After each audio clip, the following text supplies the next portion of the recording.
Assalamualaikum warahmatullahi wabarakatuh. Nahmaduhu wa nusalli wa nusallimu ala rasulihil karim wa ala alihi wa sahbihi ajma'in, amma ba'd. Anjuran juhud dan qanaah. Dikisahkan bahwa suatu ketika Khalifah Harun ar-Rasyid rahmatullahi alaih mengumpulkan 4 orang tabib. Yang pertama dari Hindustan, yang kedua dari Rum, yang ketiga dari Irak, dan yang keempat dari Sawad. Ia berkata kepada keempat tabib tersebut, "Beritahukanlah kepadaku obat yang sama sekali tidak membahayakan. Adalah ihla ilaj aswad."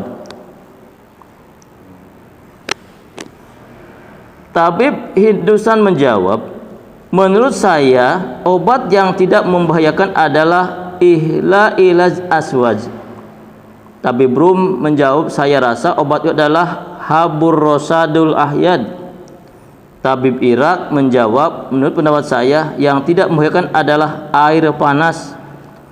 Tabib dari Sawad menjawab, "Semua itu salah. Ihla ilaj aswad akan mengacau perut, dan ia sendiri merupakan puncak dari segala penyakit, dan penulis zat itu akan membahayakan jantung. Habur rosadul aswad akan melecinkan lambung, dan air panas akan mengendurkan perut." Ketika tabib itu berkata, "Sekarang beritahukanlah apa yang tidak membahayakan sedikit pun." Tabib dari Sawad menjawab, "Janganlah makan jika tidak sangat lapar atau sangat ingin makan, dan berhentilah makan ketika ingin makan." Ketika tabib itu pun menyetujuinya perkataan tabib dari Sawad tersebut. Rasulullah bersabda bahwa 1/3 bagian perut hendaknya diisi dengan makanan, 1/3 diisi dengan air, dan 1/3 lagi dibiarkan kosong untuk udara. Hadis ini terdengar oleh seorang filsuf. Ia terperanjat dan berkata, "Baru sekarang ini aku mendengar perkataan yang sangat tepat dan baik untuk mengurangi makan. Tidak diragukan lagi, ini adalah kata-kata ahli hikmah." Kesembilan, mengurangi makan dapat mengurangi pengeluaran uang. Sedangkan banyak makan menyebabkan banyak pengeluaran, sehingga untuk mengatasi perbelanjaan yang membengkak terpaksa harus mencari pendapatan tambahan, baik dengan cara yang lebih dibenarkan syariat ataupun meminta-minta kepada orang lain. Seorang al-hikmah berkata, "Kebanyakan keperluanku telah aku sempurnakan dengan cara meninggalkannya. Dengan cara seperti itu aku merasa tenang dan tawajuh." Soal hikmah lain berkata, "Untuk mencukupi keperluan, jika perlu aku harus berutang.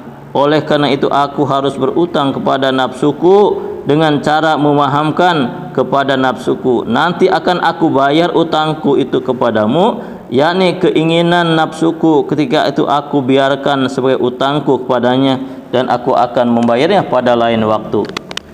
Apabila Ibrahim bin Adham alaih memerlukan sesuatu, ia akan mulai mengetuknya dan berkata kepada teman-temannya bahwa ia sudah memutuskan hubungan dengan benda itu. Penyebab terbesar kebinasan seorang adalah tamak terhadap dunia. Tamak berasal dari perut dan kemaluan. Kekuatan kemaluan juga disebabkan ketamakan perut. Jika seorang mengurangi makan, ia akan selamat dari musibah ini. Hanya orang yang dikasih taufik oleh Allah sajalah yang bernasib baik dan dapat melakukannya. Ke-10, mengurangi makan akan menyebabkan banyak bersedekah. Mengutamakan orang lain, berkasih sayang, dan menghemat makanan.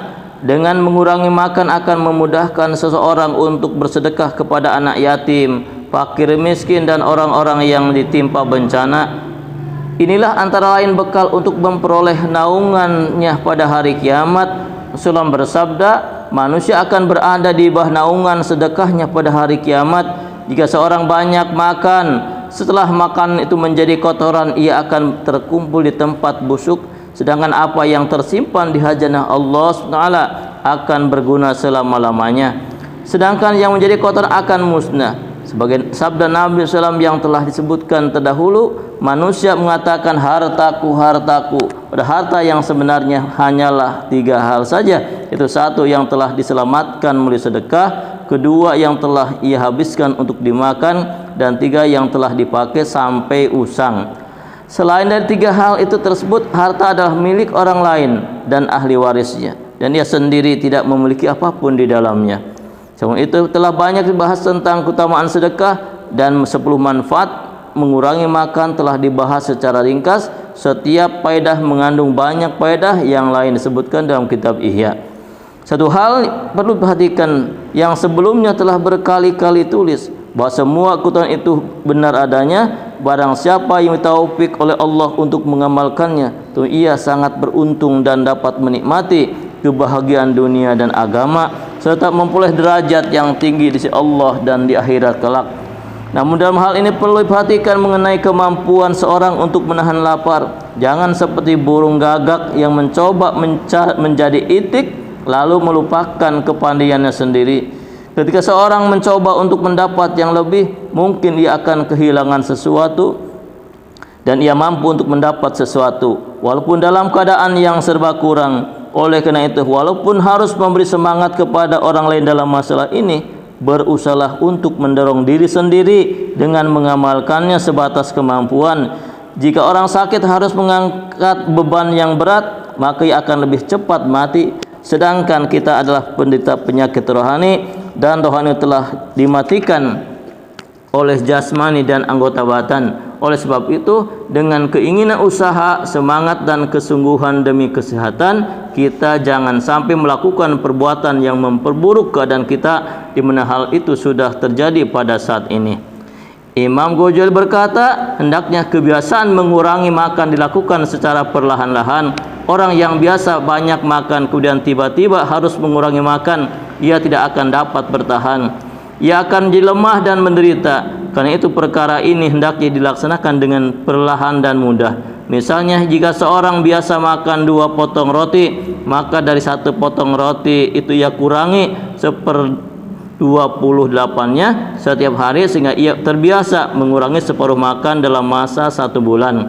Jika sukar untuk mengurangi 1/28-nya, maka dikurangi 1/40-nya.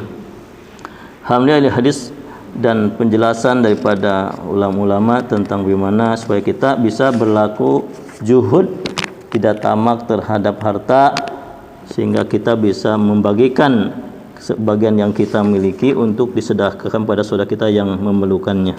Mudah-mudahan lebih pemahaman kita amal dan sampaikan insyaallah. Subhanakallahumma wa bihamdika asyhadu an la ilaha illa anta astaghfiruka wa atubu ilaik. Assalamualaikum warahmatullahi wabarakatuh.